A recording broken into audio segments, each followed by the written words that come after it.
Valerie, may bisita ka. At sino naman dadalaw sa akin? Basta, sumunod ka na lang sa akin.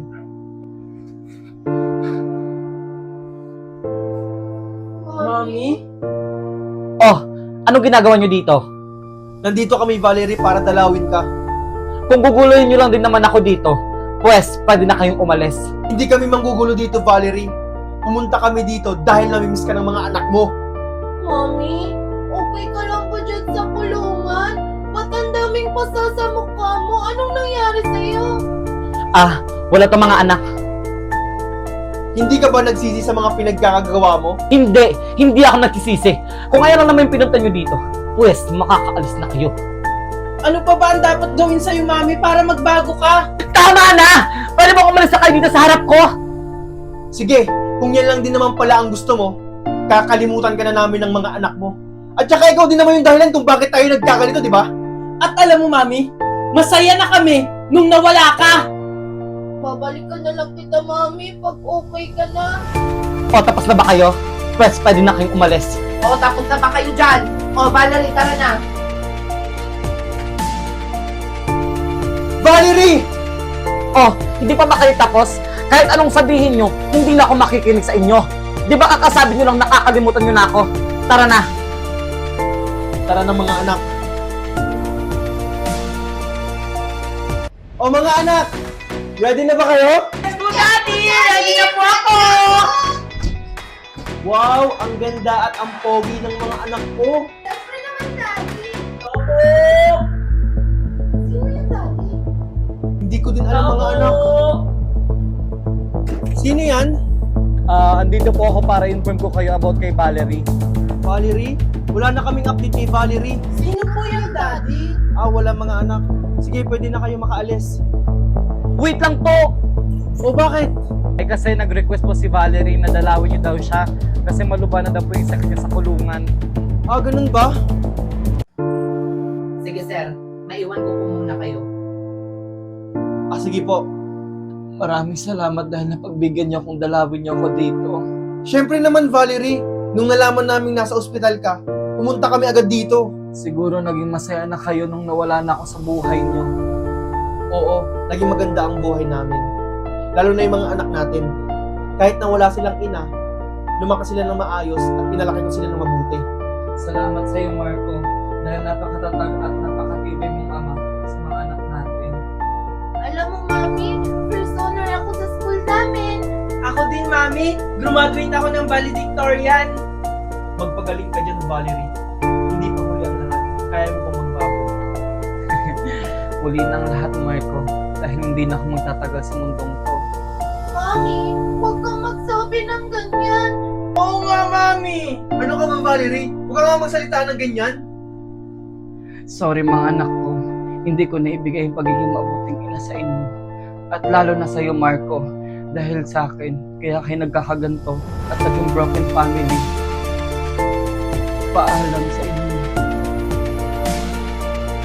Mami! Mami!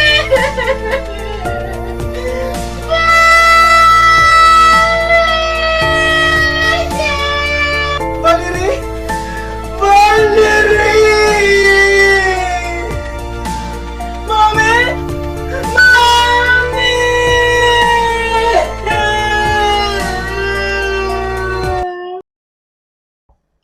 Hi, Valerie. Maganda na ang buhay namin ngayon. At ang dami ng achievement yung mga anak natin. Di ba mga anak?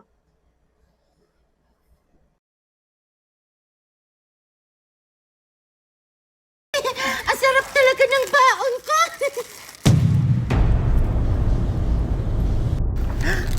Mimay? Megan, pwede bang akin na lang yung pagkain mo?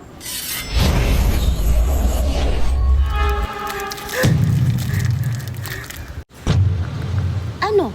Ibibigay mo ba o hindi? At sa tingin mo, matatakasan mo ko? Akin na yan!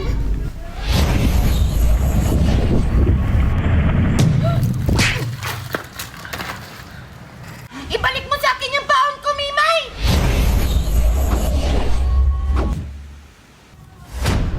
Ayoko nga!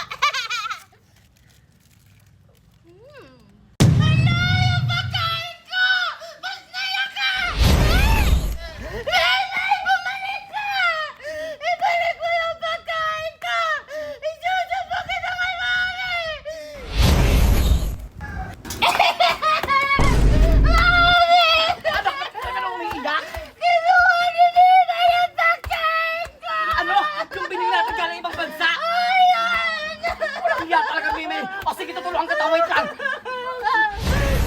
Brilyante ng hangin! Inuutosan kita! Dali mo kami kung saan naroroon si Mimay! Ngayon din!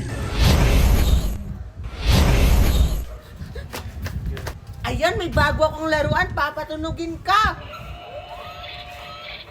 Hala, sumasayaw!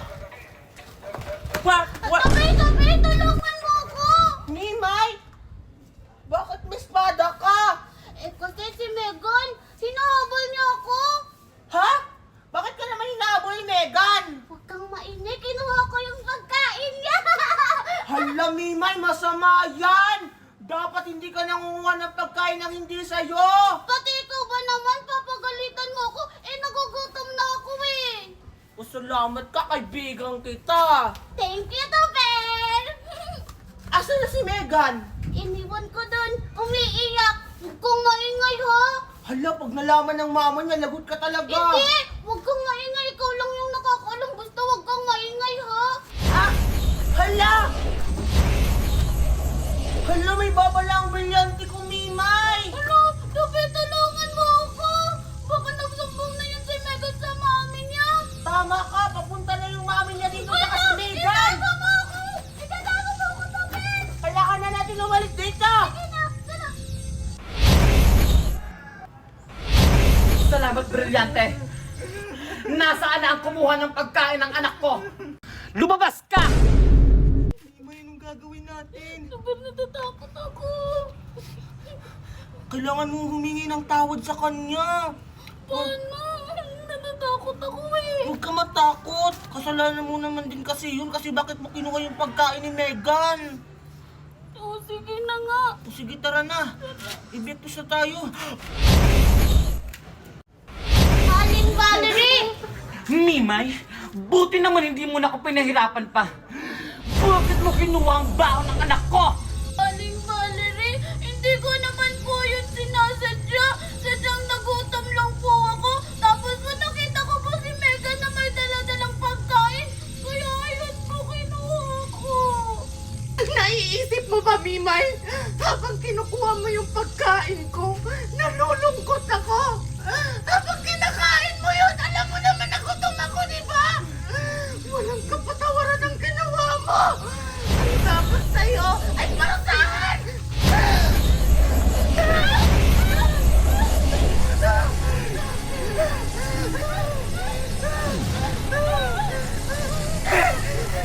Ibalik mo yung pagkain ko! Esta Moses! Tulungan mo ako!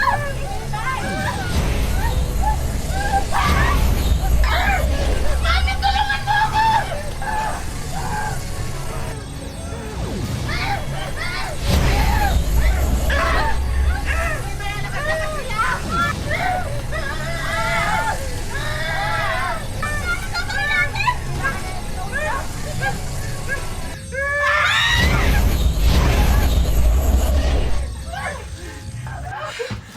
Kailangan na natin umalis agad dito, Maymay! Sige, tara!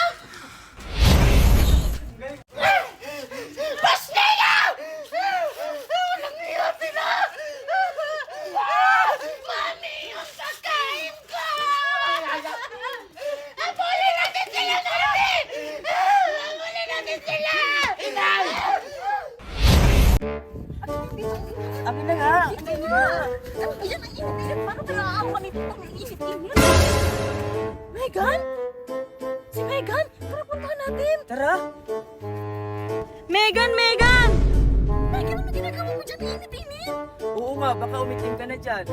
Ay, naku! Huwag kayo mag-alala! Gumamit ako nitong Brightening Sun Body Serum ng Risen Glow! Ha? Gulat kayo, no? Siyempre, hindi ako mangingitim paggamit ko to kasi alam nyo ba, meron itong SPF PA++++.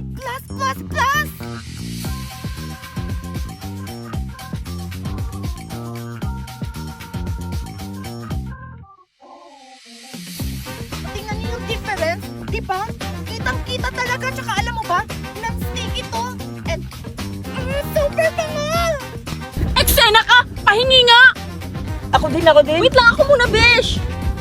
Tignan natin yung effect nito para naman maka-aura na tayo ngayon! Ay, Gogi! Ang ganda niya. Oh, bakit ang bango niya?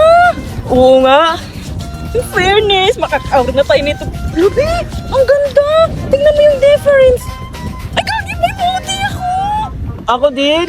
Pa! Di ba maka-imgame na kayo sa ganda-gandahan? Kaya ano pang hinihintay nyo? Akin na yan! Bumili kayo nitong brightening sun body serum ng Grace and Glow!